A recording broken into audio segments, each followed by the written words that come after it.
ल है सबैजना हेर्नुहोस्, बुवा रेडी हुँदै हुनुहुन्छ। हाम्रो यहाँ पुरानो घरमा चाहिँ हामी मह काट्नको लागि चाहिँ जाँदैछौँ। यो चाहिँ हाम्रो मौरीको घर हो होइन। म तपाईँलाई जुम गरेर देखाउँदैछु। मौरीको घर हो। अब बुवा जाँदै हुनुहुन्छ हामी पुरानो घरमा। यो हाम्रो एकदम पुरानो घर हो।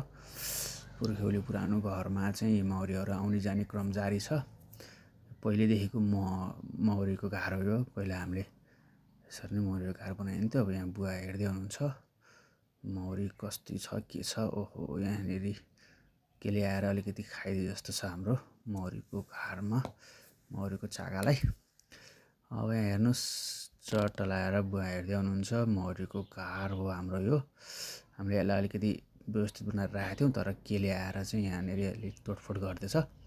ठिकै छ, अब जति छ जे छ त्यसमा चाहिँ हामीले ओहो ल हेर्नुहोस्, बवाल मौरीहरू छ। मौरीको घरमा चाहिँ चाकाहरू पनि यहाँ देख्न सकिन्छ। मौरीको घरमा चट्ट लगाएर अब यहाँ कामहरू भइरहेछ। अलिकति यसो धुवाँले दिएर मौरीहरूलाई चाहिँ अलिकति लाहापाहा लगाउने काम भइरहेछ।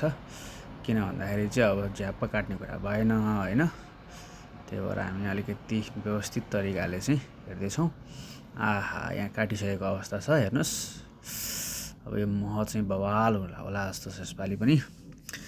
पहिला पनि हामीले अलिकति राम्रोसँग यसरी गरेका थियौँ, अलि टन्न भएको थियो। यसपालि पनि बवालै होला जस्तो छ। चट्ट लगाएर अब अझै त्यहाँ भित्रपट्टि अझै टन्नै छ जस्तो देखिन्छ हेर्दाखेरि चाहिँ। अब हेरौँ के हुन्छ।